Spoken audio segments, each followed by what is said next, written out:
Hey everybody, it's Professor Snart just checking in here. So this is a more typical announcement that I'll be doing. So it's obviously I'm talking to you, but the video is of my screen and we're looking at our course here. You'll be seeing this announcement in our announcements area. Okay, so we have just finished up both Unit 1, but also, if you can believe it, Week 1, more or less, in our 5-week course. So 1 down, 4 to go. Hopefully you're feeling a little more comfortable in the course, or you're getting a sense of how things are laid out, how to navigate, where to find things, and that sort of stuff, which is obviously going to become really important, that it not be a barrier as we get into really more of the content stuff for our course, past just this introductory unit where you're just sort of getting situated, getting a feel for the course, meeting some classmates, meeting me, all that kind of stuff. All right, so we can take a quick look at our due dates then, which is always important. So again, if we look at the start, what we've just finished right here, and then the end seems like a long ways away in terms of the amount of stuff we've got to cover, but really looking at the calendar, again, we just finished up like 1 whole week sort of our course. Okay, so anyway, we want to look then at Units 2 and 3. This is the one time in our course where we have a due date for that's June 7th, Tuesday, June 7th, for both Units 2 and 3. We're going to double up on this one as a way of getting a little bit ahead early so we have more time once we get down a little further to our major essay and then our final essay assignment that takes up kind of the last, third or so of our course. So we move a little bit quicker than we might otherwise here early on to give us a little bit more flexibility later on.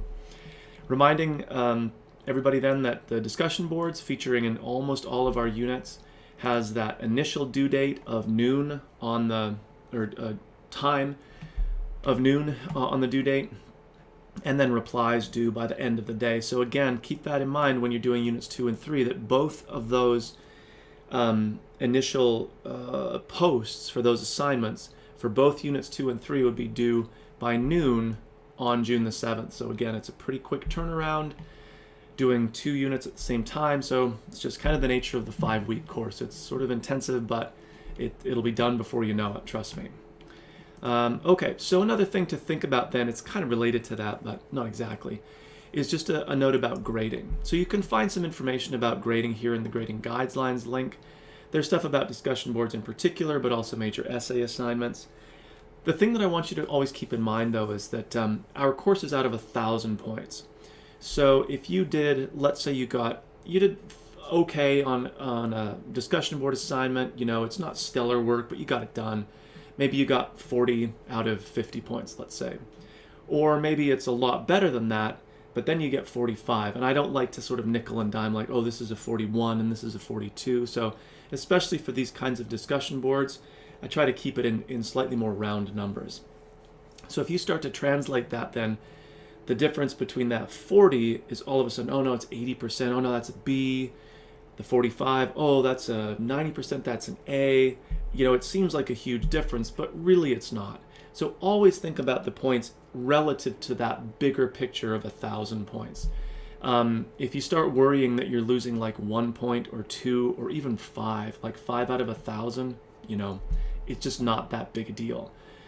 So clearly you want to focus on doing the best that you can, kind of going above and beyond with the discussion boards and the replies, not just your own post.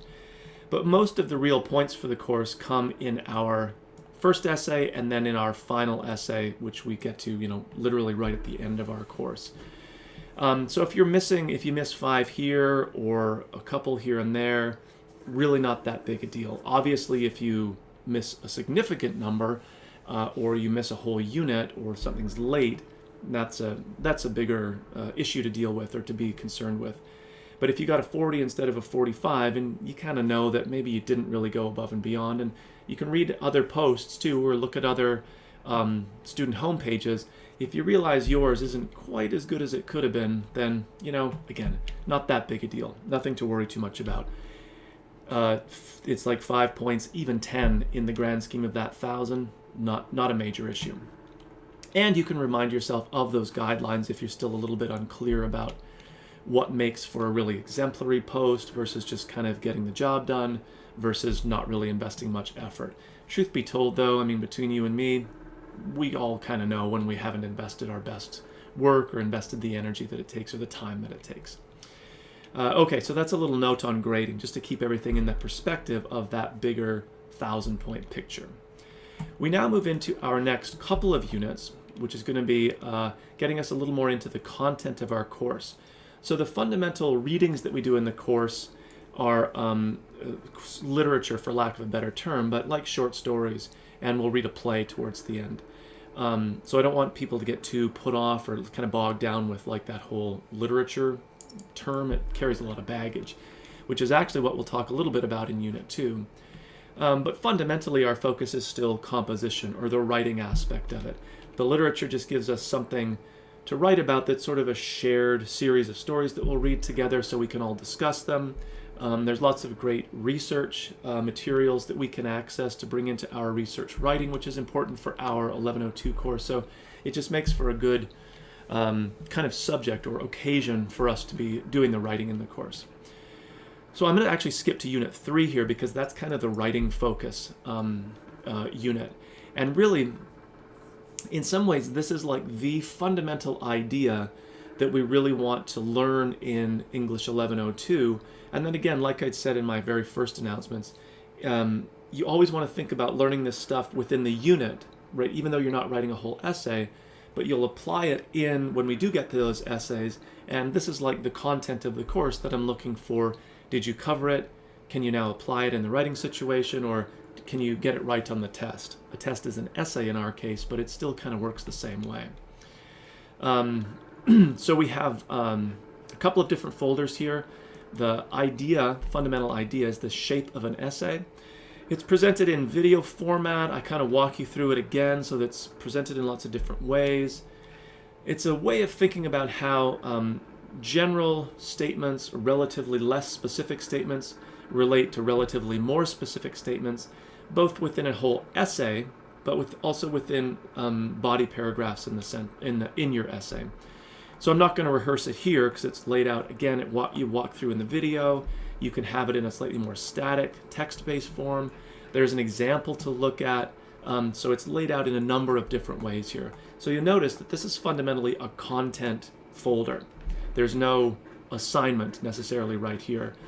But clearly you don't want to just skip to doing the assignment part, right, and miss all of that. And then, like the analogy from before, it's like skipping all the classes and then coming on test day and hoping that you'll do well. I mean, you might be able to kind of fumble through, but probably not.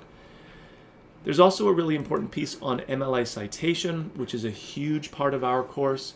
So in addition to some of the more conceptual or theoretical composition-based things, 1102 is sometimes called the research course.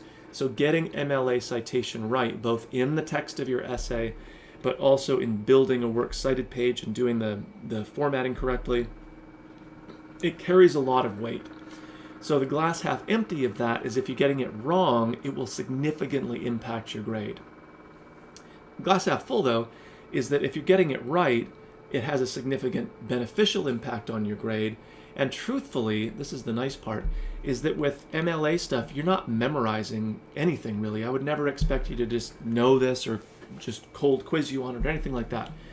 All you're doing is following examples. There's tons of examples in our course. You can see the MLA citation link over here has a bunch of stuff. There's like video walkthroughs. There's a handout that you can grab for yourself. There's info on doing in-text citation, a sample works cited page you can look at, again, the video stuff.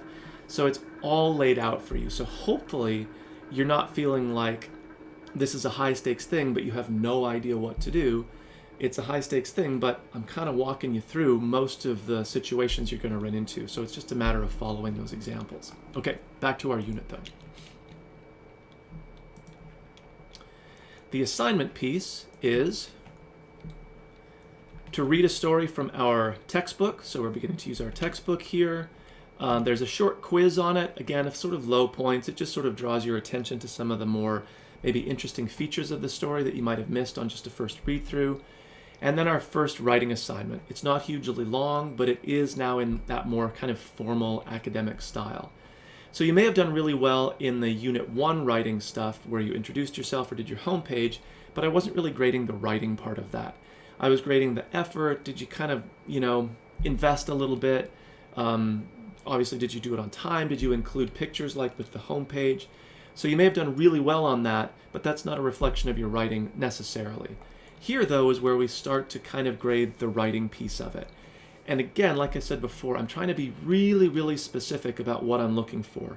Not just this mystical or magical thing, but lots of examples about how to do it, how not to do it, how this assignment then is your opportunity to reflect what you've just worked through as far as the content, which is back here in the shape of an essay paragraph idea. So we have, right, you come to class, let's imagine that's this part of it, or this and the MLA citation part, and then you do a little test. You put that into practice. So this is our first unit where that's kind of happening. I'll back up to Unit 2 here. So again, that's really, Unit 3 is kind of like a foundational unit for what we're trying to learn in our class. Backing up though, there's a little piece on plagiarism, really important to cover. We address it here. We won't harp on it throughout the course. I think very rarely would a student ever enter into a course on day one thinking, I'm definitely going to plagiarize. That's how I'll get through. I think on the contrary, once it becomes crunch time and it's the high stakes, lots of points writing in that final essay, and you haven't managed your time well, you feel like you're sort of backed into a corner, that's when students make the not so great decision to plagiarize. And it's fairly rare that it happens, to be honest with you. But we're covering it here, so I've covered my base as far as, yeah, we've done it in the class. So if it happens in an essay, there's no excuse that, I didn't understand or I didn't know. And the plagiarism policy in our course is pretty cut and dry.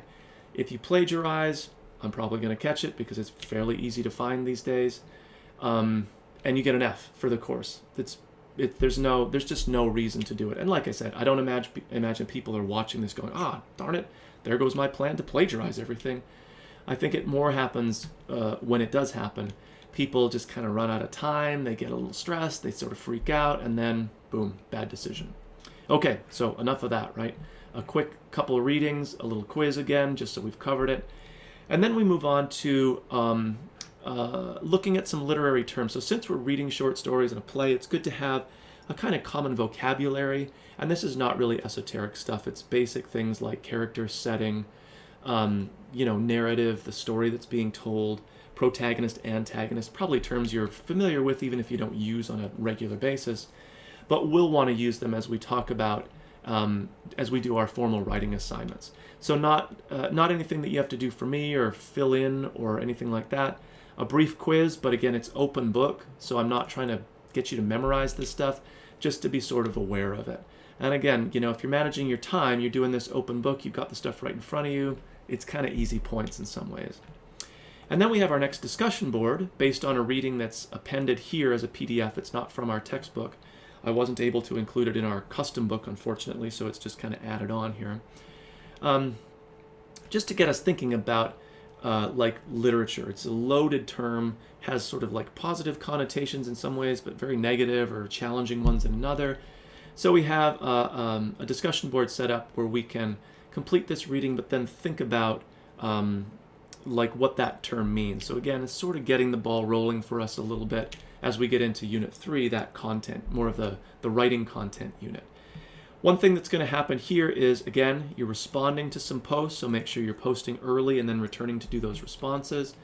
And then make sure, as just part of doing a good post, that you are developing a good idea, providing lots of quotes from this reading. Don't just quote one of the quotations in the reading, quote from the actual reading itself. Maybe you're connecting some of your own ideas and examples, right? So you're bringing all those threads together. That's what makes a really good quality post. Same thing for the reply. Not just a yeah or a I like what you said or a simple sentence or two, but really kind of engaging with the post, quoting from it, adding your own ideas, quoting again from the reading, again, sort of pulling all those pieces together to make a really effective quote. Okay, so this announcement has gotten quite long, but again, partly because we're trying to cover both of these units coming up for us. Just look one last check. Units 2 and 3 due Tuesday, June 7th. So as always, if you have questions, be in touch with me, and I will talk with everybody soon.